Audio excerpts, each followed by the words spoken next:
What's going on, Saints fans? I was looking at the analytics on the channel, and last month, it wasn't good. I was very upset to see the numbers.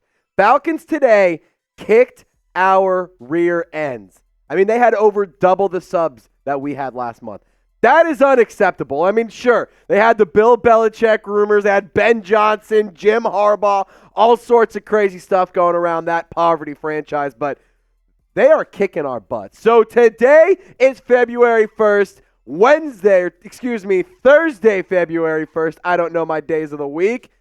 We're going to start from scratch. It's 0-0, baby, but let's start off hot and let's go catch a dub this month in our sub battle. Subscribe today. Help us take down Matthew Peterson and Falcons Today at Chat Sports. All right, diving into today's show, I want to discuss some affordable free agent targets because I think that the New Orleans Saints, they do need to address some positions of need and they need to get a little bit more talented, but they got to pinch some pennies, and at the end of the day, they don't have a lot of money to spend. So I want to go through 5 guys that the Saints could possibly pay a little extra money to, but could still make a big-time impact. So first guy I want to discuss, Jon Feliciano, the offensive guard over at San Francisco. He also spent some time, with the New York Giants, but this year Feliciano really did some good things for that 49ers offense under Kyle Shanahan, which is over, in Vegas getting ready to play in the Super Bowl, and Feliciano's production did help them get there. He isn't the starting offensive lineman, but he's gotten a lot of snaps due to some injuries and some problems and issues along that offensive line. And the PFF grades are great. And a number that I'm really highlighting down at the bottom is the pressures and sacks. He only gave up 15 pressures and 2 sacks in 478 snaps, which is pretty impressive if you ask me. And I think that quarterback pressures is a metric that we're going to see get talked about a lot more and more and more over this offseason, next season, and, the future of football. So I'm going to keep an eye on the lack of pressures that Feliciano allowed, and I'm going to be pretty impressed with that. And I'm going to keep in mind that 81.2 overall PFF grade, and I'm going to look at the positions he would replace. He's a guard, so he'd replace James Hurst, who didn't even have a 60 overall PFF grade. And for those of you who are curious, ranked 24th out of 79 offensive guards that were eligible for their ranking. Cesar Ruiz signed a contract extension last offseason, late in the offseason, right before the preseason got going. 51.2 PFF grade is horrendous. I think Jon Feliciano could come in and make a big-time impact on this offensive line, which, call a spade, it has to be better. And for my projected contract that I would give him, I feel like 2 years, $7 million, a little over $3.5 million a year, about $3.5 million a year. I feel like that's pretty fair to pay to a little bit of an older guy at the offensive guard position. I also think that it's a respectable contract that's team-friendly, that can get Feliciano to New Orleans, and I think that he could make a big impact. So I wouldn't mind even paying him a little bit more, but that's what I would name for Feliciano. Second guy, you probably saw him on the thumbnail, Calvin Ridley, the wide receiver, the former Atlanta Falcons legend. I'm going to talk about why he could make some sense. But before I do, I want to give a big-time shout-out to PrizePicks for sponsoring today's video, because PrizePicks is my favorite daily fantasy sports app, and it's the #1 daily fantasy sports app in North America for a reason. They're pretty good at what they do and how it all works. You choose more or less on any sport, on any player, and it's going to be on a projected numerical stat. You just pick more or less, and voila, you can win some big-time money. So for the Super Bowl, for that big game out in Las Vegas, I'm rolling with these projections. I've shown you a similar projection, but I swapped out Brock Purdy for Christian McCaffrey because I want to put a few of these down. And honestly, Christian McCaffrey more than 35.5 receiving yards, that feels like free money. Isaiah Pacheco finding the end zone, that feels like free money. Patrick Mahomes throwing for more than half a passing yard. That right there, my friends, is free money. So go get yourself paid and go get yourself a check. Go to prizepicks.com/CLNS. Use that promo code CLNS for a first deposit match up to $100. Shout out to Prize Picks. It's daily fantasy sports made easy. All of that information is available in the comment section and description of this video because I love you guys. So let's dive into what ESPN said on Calvin Ridley because they put out an article listing their top 50 free agents in the 2024 class, and Calvin Ridley was on that list.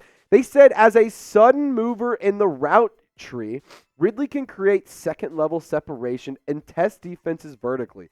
He had 17 receptions of 20 or more yards this season. He gets out of his breaks with speed. Overall, Ridley cut 76 passes for over 1,000 yards and 8 touchdowns from Trevor Lawrence this season. Now, it was pretty good production for Calvin Ridley this past year. So in 2022, he didn't play because of that suspension with the gambling issues that he had, or not gambling issues, but the gambling that he did in Atlanta. And if you remember in 2021, me and producer Chip were talking about it. We were trying to remember, why did he miss all that time again? Oh, I forgot, or I remember. It's because he had that mental health time that he was taking away from the game, had to get himself right mentally. But for the first time since 2020, Calvin Ridley was able to get to 1,000 yards once again. And I do believe that Calvin Ridley is a guy that you could bring in and have a lot of production out of. I wouldn't necessarily invest in a long-term contract with Calvin Ridley, but I do think that he adds some experience, he adds some speed, he helps this offense get a little bit more explosive over the top and just a little bit. That's just another guy that other opposing defenses have to take into consideration. My contract, I'd give him 1 year, $9 million. Why not? I feel like that's pretty fair, considering, yes, he isn't a 1,000-yard receiver, but he's also missed a lot of time the past few years. Can he do it consistently? Is that something that he can do? I wouldn't mind paying him up to about $12 million, but I'd go 1 year for about $9 million. So you let me know, Saints fans, would you sign Calvin Ridley? Just give me a simple sign or pass in the comment section. Here at Chat Sports, we love getting audience interaction being the number one thing here. That is our biggest thing. We love having y'all interact with us, and we love prioritizing that. So when you guys go in the comment section, I'm going to be interacting with you guys and sharing my thoughts back, asking more questions, and just having a conversation with y'all in the comment section. Can't wait to see what you guys got to say. All right, Raider Nation, what's going on? We're talking about Jermaine Eluemunor. Could he be a free agent target for the New Orleans Saints at just 29 years old? I think that Jermaine Eluemunor could fill a massive position in need at that offensive tackle spot. Ryan Ramczyk, he is dealing with a pretty big-time knee injury. He also is getting a little bit older. He's also very expensive. So the thing about it is there is a world where the Saints could move on from Ramczyk. Even if they don't move on from Ramczyk, I think that right tackle is a need. And lucky for the Saints, Jermaine Eluemunor wants to stay a right tackle. And the production for him this past season was pretty solid, I'd say. 68.5 PFF overall grade. Gave up 28 pressures, but it's not like that anything in that Raiders offense was really going all that well. I also will say this. According to some sources here that I have close to me, Eluemunor wants to stay in Las Vegas. And there's also buzz that he's not necessarily the biggest fan of Derek Carr. They don't have the best relationship. So if you were to try and make things work with Jermaine Eluemunor, here's what I would do. I'd pay him about $18 million. That's over $5 million a year. That's $6 million this season. And I would try to mend that bridge between Eluemunor and Derek Carr and say, hey, guys, can we sit down and say, hey, Jermaine is a really quality player who you have experience with. Derek, can you and Jermaine sit here and have a conversation and let bygones be bygones and just have a successful offense?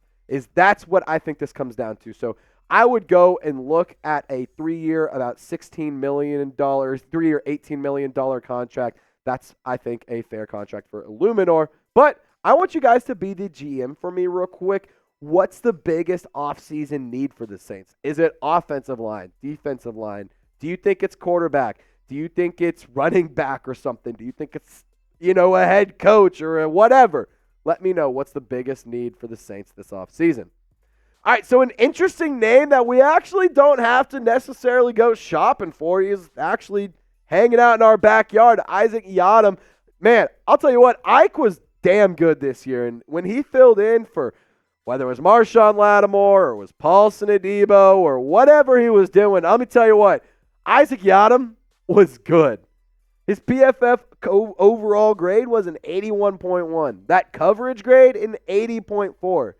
He had 14 pass breakups. He had 1 interception and 36 tackles. This is the best statistical season that Ike has had in his entire career. And he earned himself some money this offseason. I think that the Saints are going to have to pay him more than that veteran minimum salary that they brought him in on this year, which was a 1-year contract. So, for me, I think Isaac Yiadom, he's still pretty young at, 27 years old? Why don't you go give him 3 years, $7 million, not even paying him $10 million a year? I think Isaac Yiadom would be a really good insurance policy to have on the depth chart, especially if Marshawn Lattimore gets moved, especially if he gets traded.